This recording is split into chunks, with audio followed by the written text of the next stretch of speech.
Today, we are going to continue our talk on attitudes, all right? Over the last 7 weeks, we've talked about many different attitudes in the Bible. Is this loud, or it feels like real loud? Jory, if you don't mind, I love hearing myself talk, but let's go ahead and... It was a joke. It was just a joke. I don't. All right?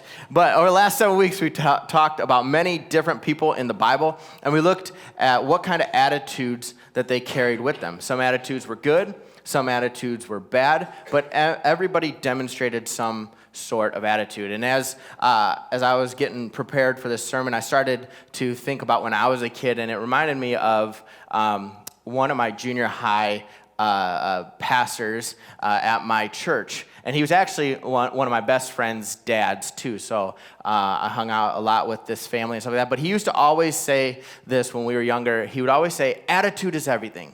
I mean, it didn't matter what we were doing. It didn't matter if we had a good attitude, a bad attitude, if we were just sitting and watching a movie. It didn't matter. He was like, attitude is everything. We'd be playing basketball, and he would just pop out of the house, and attitude is everything. We would be sitting, and this was the greatest times. We'd be sitting around, and his son would pop off or have a bad attitude or whatever, and he would, hit him on the head. But every time he would hit him on the head, his ring would just bounce off the kid's head, and he'd be pop, attitude is everything. And, of course, that would make him have a worse attitude. But we would all laugh at it. We'd get a good chuckle out of it because he got hit. But, and he said it so much that we would just end up mocking him all the time. Like, when he wasn't around, we'd be like, attitude's everything, and just kind of make fun of him always saying that. But as I got older and I matured a little, I realized something. I realized that, honestly, attitude is everything. Like, where it was a joke, it became more serious in my life.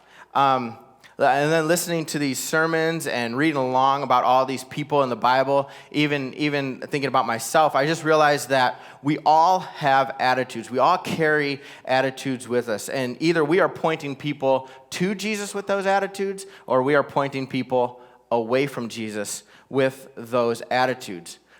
People remember other people by the attitude they carry along with them. I think right now you probably all are thinking of some people that you know, that you might not even remember their name, but you remember the attitude that they had when you first met them.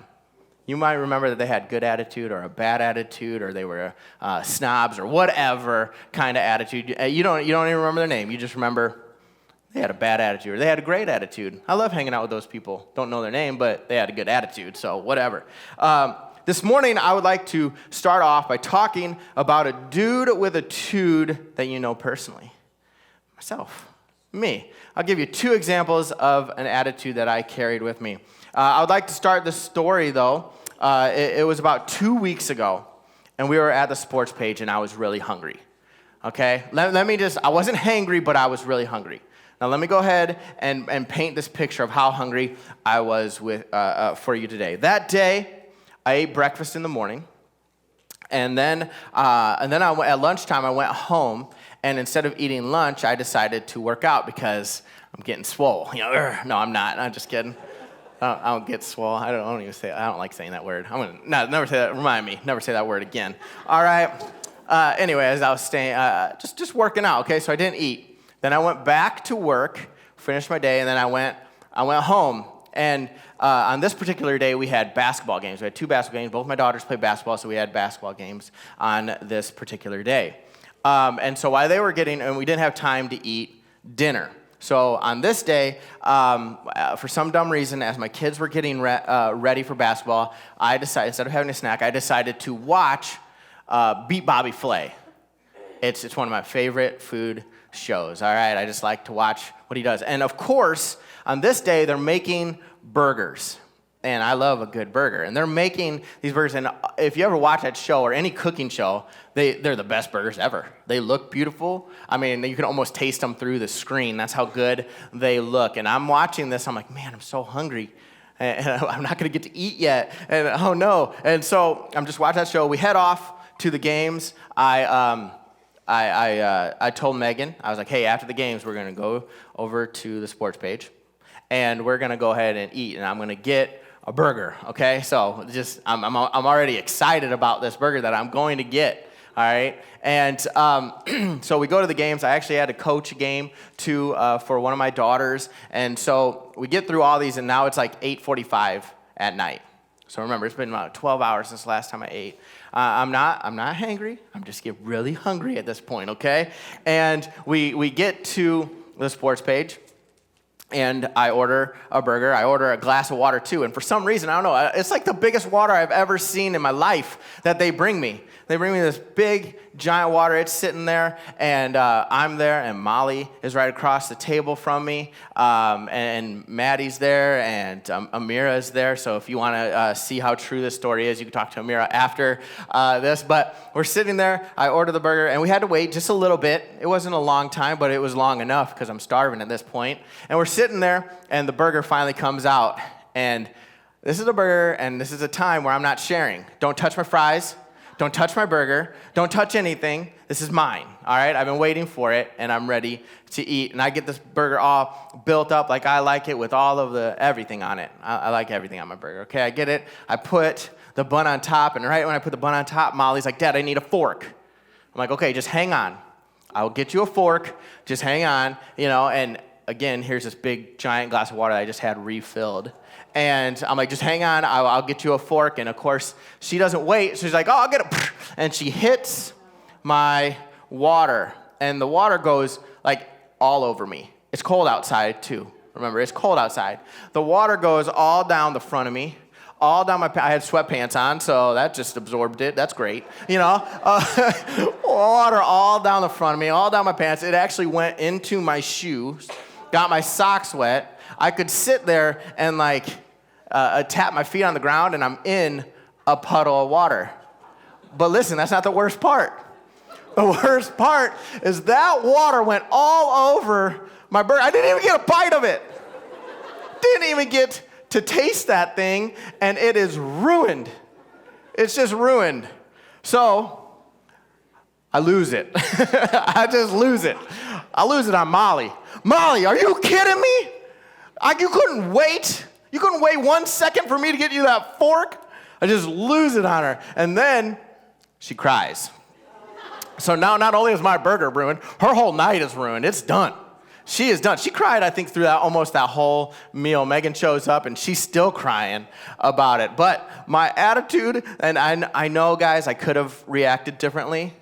And I understand that. I look back now and said, okay, I got a new burger. I just had to wait a little longer. It's okay. I just needed to take a deep breath and change my attitude. I could have handled it differently, and it would have changed my night. It would have changed her night. I don't know if Amira had a bad night. I don't know. Megan, maybe. It could have changed a lot of different people's nights, all right? I know my attitude was not right in that moment, all right? Let's jump ahead a week, okay? Let's jump ahead a week. Wednesday morning with Maddie. All right?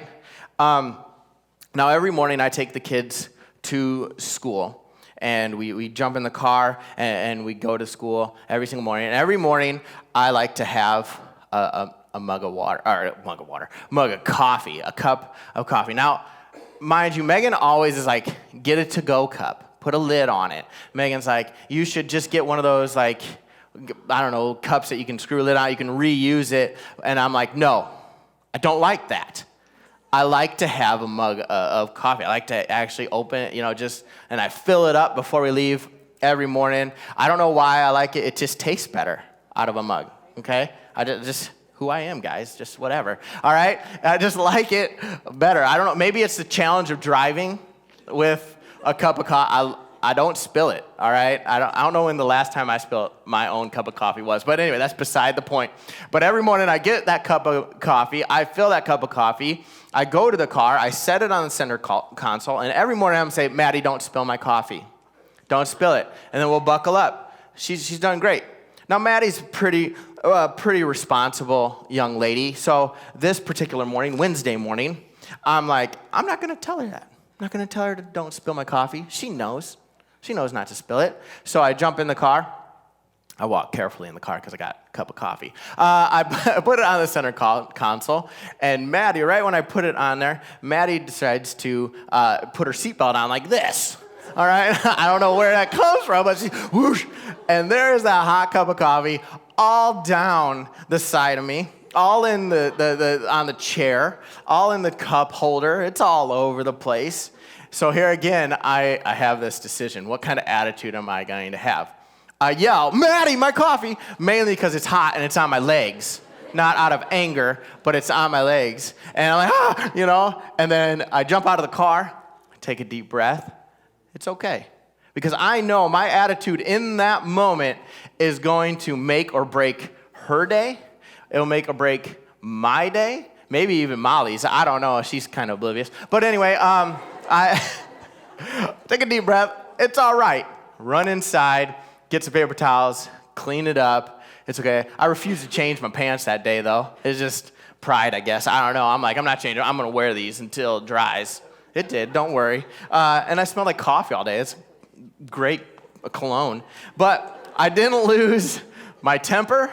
I just cleaned it up, and we went about our day. I say all of this because our attitudes and how we respond to people and situations and our kids matter. It matters. Our attitudes can either reflect and point people to Jesus, or they can point people away from Jesus. Attitude is everything. And this morning I want to talk about the attitude of desperation. All right? But before we get into that, this has been a great series, right? I love the title, Dudes with Tudes. It's been great, But this morning I would like to change the title. Okay, I want to change the title of Dudes with Tudes. It's been great. I love it. Good job, Pastor Barry, in naming this. But this morning, I realized we were missing something from this series. And the thing that we've been missing is the ladies. Come on, ladies. Where you at, ladies? Ladies have attitudes. Some are good, some are sassy, some are bad. I'm not the one to point fingers. But ladies have attitudes as well. So let's rename this to, it doesn't have quite a nice ring, but dudettes. Dudettes, thank you, with Tudes, all right? It's not quite dudettes or a dudette in this one, all right? So, ladies, you're welcome, all right? We've talked about a lot of dudes and a lot of different attitudes, but this morning I would like to talk about a dudette who had a tude of desperation. Now, I understand many of you have probably heard this story from the Bible before, but today I would like to talk about the woman with the issue of blood, all right? John, that's the one. I've been getting texts all day. What woman are you going to talk about? Is it this one? Is it this one? No, it's the woman with the issue of blood. And I want to draw out 3 points out of her story and her attitude of desperation that she had. Her story can be found in 3 out of the 4 Gospels, but today I would like to read from Luke's perspective. So if you have your Bibles, go ahead and turn to Luke chapter 8, and we will read this. It's Luke chapter 8, and we're actually going to start at the very last sentence of verse 42. Okay? So as you guys are turning there, you can look in your phones or your Bibles, whatever you got today. Luke 8, verse 42, the last sentence, it says, "As Jesus was on his way, the crowds almost crushed him. And a woman was there who had been subject to bleeding for 12 years, but no one could heal her. She came up behind him and touched the edge of his cloak, and immediately her bleeding stopped. 'Who touched me?' Jesus asked. When they all denied it, Peter said, 'Master, the people are crowding and pressing against you.' But Jesus said, 'Someone touched me. I know that power has gone out from me.' Then the woman, seeing that she could not go unnoticed, came trembling and fell at his feet. In the presence of all the people, she told why she had touched him and how she had been instantly healed. Then he said to her, 'Daughter, your faith has healed you. Go in peace.'" All right? Now here's what's happening, all right? Jesus is on his way to Jairus' house because he had a daughter who was dying. And while Jesus was on his way, a great crowd came in and pushed and pressed all around Jesus. In fact, in verse 42, it says, as Jesus was on his way, the crowds almost crushed him. So there was a lot of people there, a lot of people around him, large crowds all around Jesus as he was walking along. There was this one lady that was there, and this lady had a big issue. She had been bleeding for 12 years. 12 years. She has done everything in the material that she could think of to try and get the bleeding under control. She had gone to doctors multiple times. And in fact, in the Gospel of Mark, it said she had spent all that she had trying to find out what was wrong with her. Even after seeing a ton of doctors and spending all her money, she actually wasn't getting better, but she was getting worse. She then hears of a man who has done miracles, and this man is coming where she's at. She thinks, if I can just get to Jesus, all I have to do is touch him a little bit, just touch a little bit of his clothes. If I can do that, I know I will be healed. That's exactly what she does. Even though there was a crushing crowd, even though Jesus was on his way to help somebody else, Jesus was busy going to Jairus to help his daughter. Even though all that, even though by society, all of society's rules, she wasn't supposed to even be there. She shouldn't have been there. But even with all of that, she goes and she crawls and she tries to touch Jesus. She crawled through the crowd and touched the hem of his clothes. Right when she touched him, she was healed. Her bleeding that had been persistent for 12 years stopped, and she was better. After she touched him, something even more amazing happens. Jesus, with everybody crowding around him, pushing up against him, touching him, he stops and he says, "Who touched me?" With all of those people touching him, Jesus says, "Wait a second. Somebody touched me." And of course, his disciples are like, hello, Jesus. What are you talking about? Everybody is touching you. Come on, everybody around here is touching you. What are you talking about? Jesus is like, no, not these people. Somebody touched me. I know that because the power had gone out from me. And the woman comes up and explains what she was going through and all that has happened and how she was healed right then and there. Then Jesus calls her something and gives her instructions. In verse 48, he says, Daughter, your faith has healed you. Go in peace. Out of this woman's desperation for Jesus, it changed her life forever. So my question for you this morning is, how desperate are you for Jesus? Write that down. Ask yourself that. How desperate are you for Jesus? Because it's out of our desperation for Jesus that we'll be able to see miracles in our life. When this lady got desperate enough to get where Jesus was at and fight to touch him, that's when her miracle came. It's time we get desperate to get in the presence of Jesus all the time, anytime that we can. Because it's out of that desperation that Jesus moves and we'll see great things happen in our lives. One thing that desperation for Jesus does, is it destroys labels. And that's my first point today. Desperation for Jesus destroys labels. This woman with the issue of blood had tons of labels put on her. The biggest label she carried around with her for 12 years was being unclean. And if you look in the book of Leviticus, you will see what comes along with the label of being unclean. There's a lot of stuff. She was an outcast. That's why she wasn't even supposed to be in the middle of that crowd, because she was an outcast. And she had this disease, this issue for 12 years. So people knew who she was. People knew that she was unclean.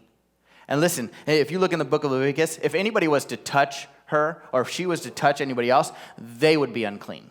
If they sat where she sat, they would be unclean. If they were any of that stuff, and they would have to go through a whole process to be unclean. They would have to wash their clothes. They would have to take a time away from other people. I mean, there's just a whole bunch of stuff that would have to go along with if you were in contact with this lady. She was unclean. She had that label. And because, again, for 12 years she carried this around, people knew that. People knew her. Also because of this label, she couldn't get married. She couldn't be in leadership. She really shouldn't have been in the midst of the crowd. I mean, talk about labels. Talk about this that she carried around. She had the worst label out there, which was unclean. It made her to become an outcast. But this woman was desperate for Jesus. She was desperate for Jesus. She knew that with just one touch from Jesus, that label of being unclean could be washed away. She was willing to look past those labels that others had put on her and focus her eyes on Jesus.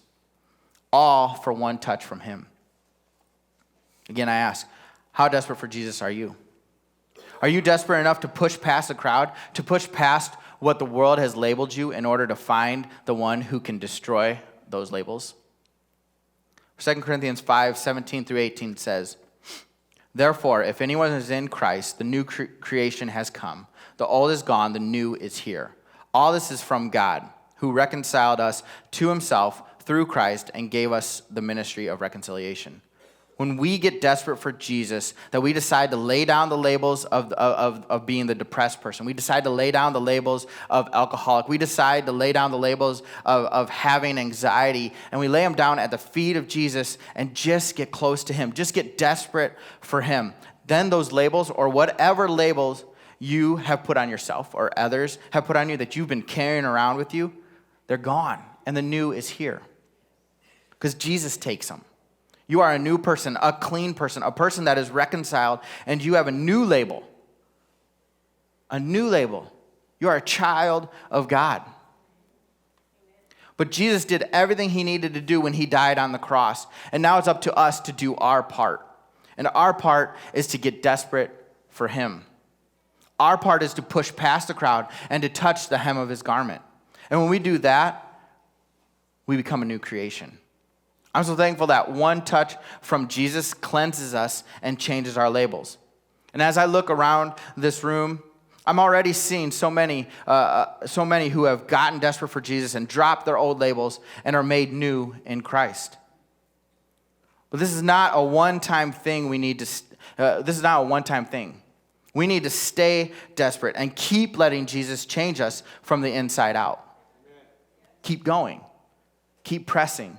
Keep pushing past the crowd. Keep laying those labels down at his feet. It's not a one-time thing. It's for the rest of your life. 1 Samuel 16:7 says, "But the Lord said to Samuel, do not consider his appearance or his height, for I have rejected him." The Lord does not look at the things people look at. People look at the outward appearance, but the Lord looks at the heart. We need to remember that just because the world might look at your appearance and label you something, God looks at your heart and he changes us. I feel like that line right there was something that the Lord really put on my heart, is that, our appearance and how people look at us, they might label us, but God says, you know what? I don't care. You're my child. I'm going to look at your heart, and I'm changing you. And it might not be an instant change. It might not be like, oh, well, I prayed, I should be changed. It might be a constant thing. Don't give up. Keep going. The Lord is changing you. He's changing you from the inside out. So don't let the labels of this world that the world might put on you stop you from being desperate for Jesus. Keep being desperate for him, even when you don't want to. Even when you're in a crowd of people that have labeled you something else, be desperate for him.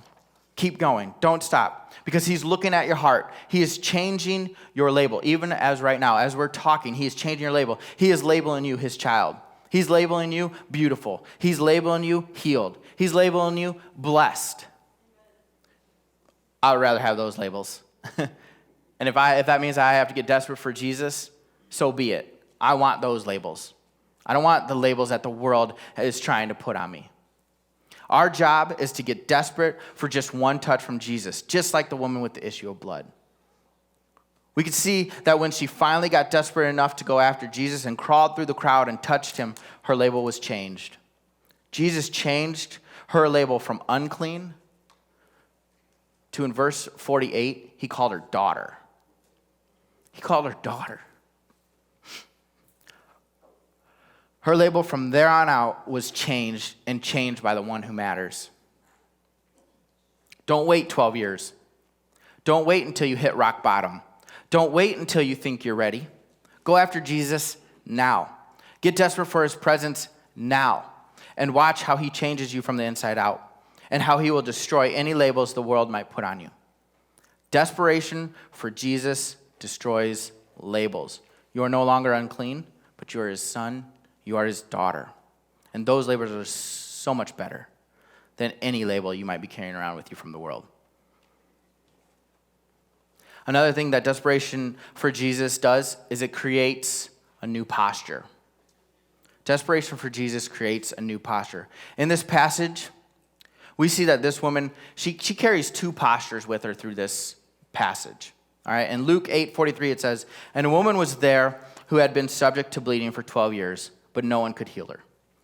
Mark 5:26 says, She had suffered a great deal under the care of many doctors and had spent all she had. Yet, instead of getting better, she grew worse. In those two passages, we see what kind of posture she started out with. It was this posture of I think we carry that I think we actually carry around most of the time. It was this posture of self-reliance, a posture of I don't need help. I can handle this on my own. And I really want you guys, as I'm talking about this one, think about yourself. Think about when you go through things, when you have issues, when you have problems that you're dealing with. How do you handle it? Because I feel like this is the way that we go to. This is our go-to, is I got this. I can handle this. I can fix this. I'm the man, or I am the woman. I got this. This is the attitude she carried around. This was her posture that she carried around for 12 years. I think we carry this posture with us most of the time. I know that I do. I'll probably cry during this time, so Megan starts praying for me, right? Oh, geez, Lord help him. But, for instance, one of my daughters struggles with anxiety.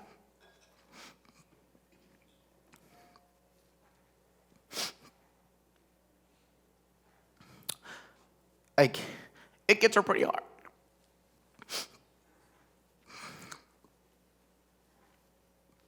Hang on, I'll get there.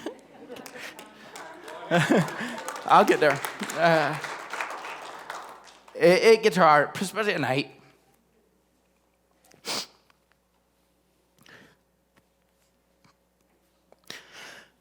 Before tests at school, it really bothers her. And then every now and then it just hits her at random times. I don't really deal with anxiety, so it's hard for me to understand sometimes what she's going through. But it hits her. It's not fake. It's not like, I don't know, it's real. And as a dad, it hurts me to see her go through that. And so I tend to jump on this posture. I can fix this. I'm her dad. She's not going to go through this. What do I need to do? How can I help? I don't have answers, but what can I do to not see her hurt like this? To not go through this. I'm the man of the house. I'm the dad. And my first turn is always like, what can I do? How can I handle this? What do I need to do to help her with this anxiety? What can I do? And I get into this, how can I? What can I? It's me acting just like this woman. Just like this woman, looking and searching for what I can do. And not just changing my posture and getting for Jesus, but what can I do? The first posture that we take should never be this, I got this. I'm strong enough to handle this on my own. That shouldn't be our posture. As parents, as people, as, whatever you're going through, that should never, ever be our very first posture. Even though this feels like the most natural kind of posture that we should take, of us standing there and saying, you know what, I got this. Our first posture should never be this. Look at me, I can handle this. But our first posture should always be this.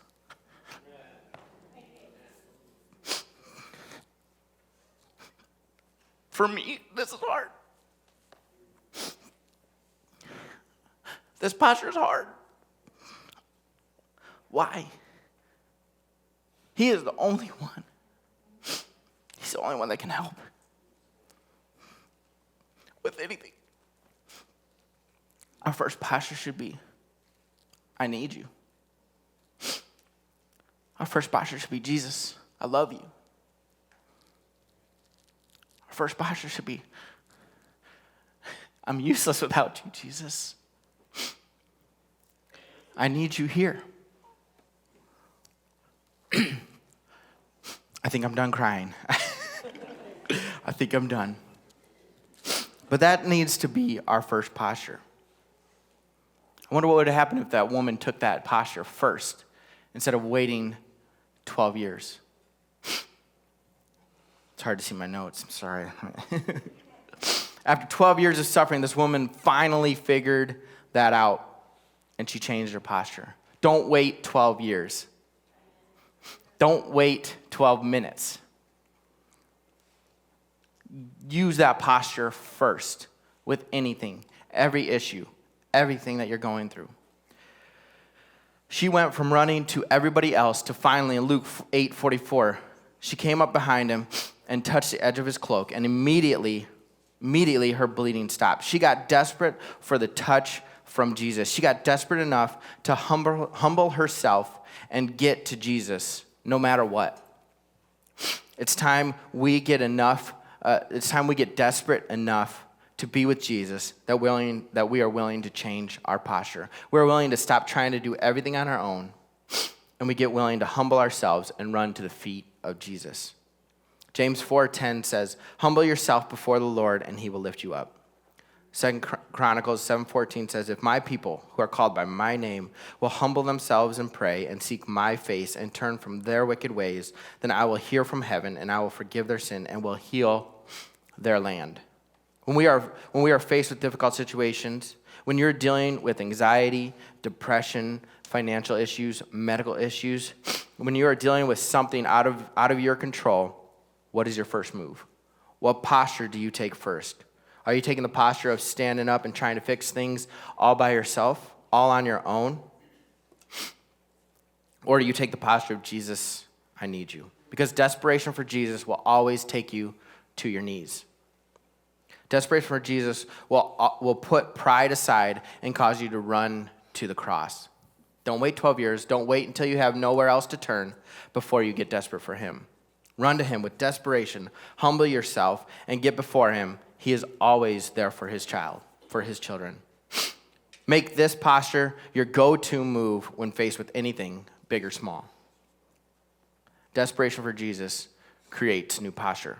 My third point tonight is desperation for Jesus draws you close to him. I mentioned earlier how Jesus called this woman daughter after she was healed. Luke 8:48 says, "Then he said to her, 'Daughter, your faith has healed you. Go in peace.'" Something interesting I learned as I was studying this out is that this is the only time in the New Testament where Jesus called somebody daughter. We all know that Jesus doesn't do things on accident. I believe there was a point and a purpose to why Jesus chose to call this lady at this time daughter. We see that because of her desperation, she was willing to humble herself, stretch her faith, and fight through the crowd to touch Jesus. Jesus knew this. Jesus knew the struggles that this lady had gone through, and he knew and felt her desperation. Jesus also knew that this lady didn't have anybody advocating for her. She didn't have anybody fighting for her, didn't have anybody fighting with her. She didn't have anybody on her side. This lady was at a very lonely place in her life at this time. Jesus calling her daughter showed her that she was not alone, that she has a father who loves her, and because of her faith, healed her. She was closer to Jesus at that moment than anybody else that was there pushing around and crowding around Jesus. We find promises in God's word that if we do our part and seek him, then God will always do his part. God will always meet with us just like he did with this woman. We just have to do our part. James 4:8 says, "Come near to God and he will come near to you. Wash your hands, you sinners, and purify your hearts, you double-minded." Jeremiah 29:12-13 says, "Then you will call on me and come to pray to me, and I will listen to you. You will seek me and find me when you seek me with all your heart." If we want Jesus to be close to us, then we need to go ahead and do our part. Jesus made the first move when he died on the cross. He showed us how much he loves us by giving his life for each and every one of us. Now it's our turn to make the next move. Psalms 145:18 says, "The Lord is near to all who call on him, to all who call on him in truth." We call, he answers. We call on him, and he is near to us. James 4:8 that I just read, we come near to God, and he will come near to us. You want to be close to Jesus, then I would say, make the move. Get desperate. If I was to retitle this, I would have retitled it either do your part or make the move. It's our turn. Jesus did everything when he died on the cross. It's our turn. Get desperate. Make the move. Go to him. You could see through this story of the woman with the issue of blood that she needed to make the move before Jesus called her daughter. This lady was in the crowd. This lady had an issue. She was hurting. But it wasn't until she got desperate and made the move to get close to Jesus that Jesus healed her, and Jesus was like, daughter. She had to move. I wonder, no, there's speculation in there. I'm not going to speculate. She made the move. Jesus answered. He is looking for people who are desperate for him and who are willing to make the move. If I could have the worship team come on back up, that would be awesome. Thank you. It's time we get desperate for Jesus. So I want to ask you again, how desperate are you for Jesus? Are you desperate enough to drop every label that the world has put on you? Are you desperate enough to humble yourself and fight through the crowd to get to Jesus? Are you desperate enough to put in the work to draw close to him? Because if you are that desperate, you will find Jesus who never leaves you, who never forsakes you. You have a Jesus who will look at you and say, that is my son, that is my daughter. We have a Jesus who wants to heal you. He wants to heal every mental illness. He wants to heal every physical illness. He wants to heal finances. He wants to bless his people. We have a Jesus who wants to do all of that. It's our turn. It's our turn to do our part. It's our turn to make the next move. He made the first move. It's our turn to do the next move. Are you that desperate for Jesus and for his presence?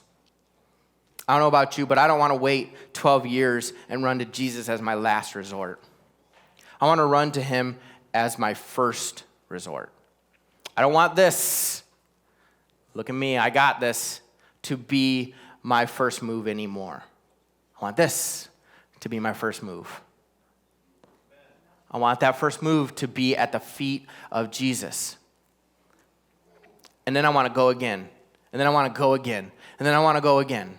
I don't ever want to stop being desperate for Jesus. I want to be more desperate for Jesus than I am for a stupid burger.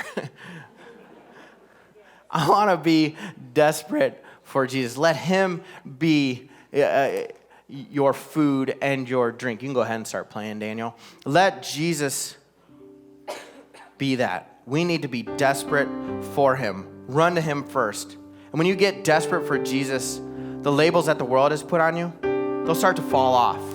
And he'll give you a new label. That desperation for Jesus will cause you to change your posture. That desperation for Jesus will cause you to get closer to Jesus than you ever have been before. I know some of us in here have held on to situations. We've held on to hurt from other people. We've held on to issues for a long time. This morning, I want it to be a morning that changes your life forever. And the reason that you're changed forever is because this morning you have decided to get desperate for Jesus. This morning you have decided to stop listening to all the outside noise, stop listening to the crowd, and just get desperate for Jesus. We're going to sing that Breathe, right? We're going to sing Breathe again, the Desperate for You song. And if you're in here today and any of this spoke to you, it spoke to me. But and it showed me that I have not been desperate enough for Jesus. Or maybe it showed you that you were desperate at one time, but you kind of let that go aside. And it's time that we change and we get desperate for Jesus. It's time that we make the move. So whatever you might be going through, get desperate for him tonight. If you're online and you're watching online, right where you're at, in your living room, in your bedroom, wherever you're at, get desperate for him right now. Change your posture. Throw off every label. And when we draw close to Jesus, he draws close to us. So this morning, I want to draw close to him. I want to get desperate. So as we sing this song, if that's you in here and you know that you haven't been desperate enough and you want to get desperate, maybe there's something in your life that you have to change your posture for. Let this morning be that morning it changes. So let's all stand up.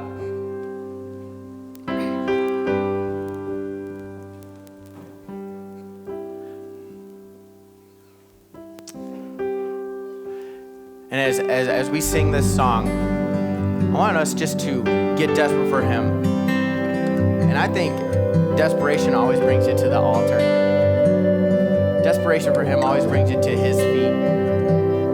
So if that's you today, as we sing, just come forward and cry out to him. Give him every issue. Give him every situation. Give him all the labels and let him change you today.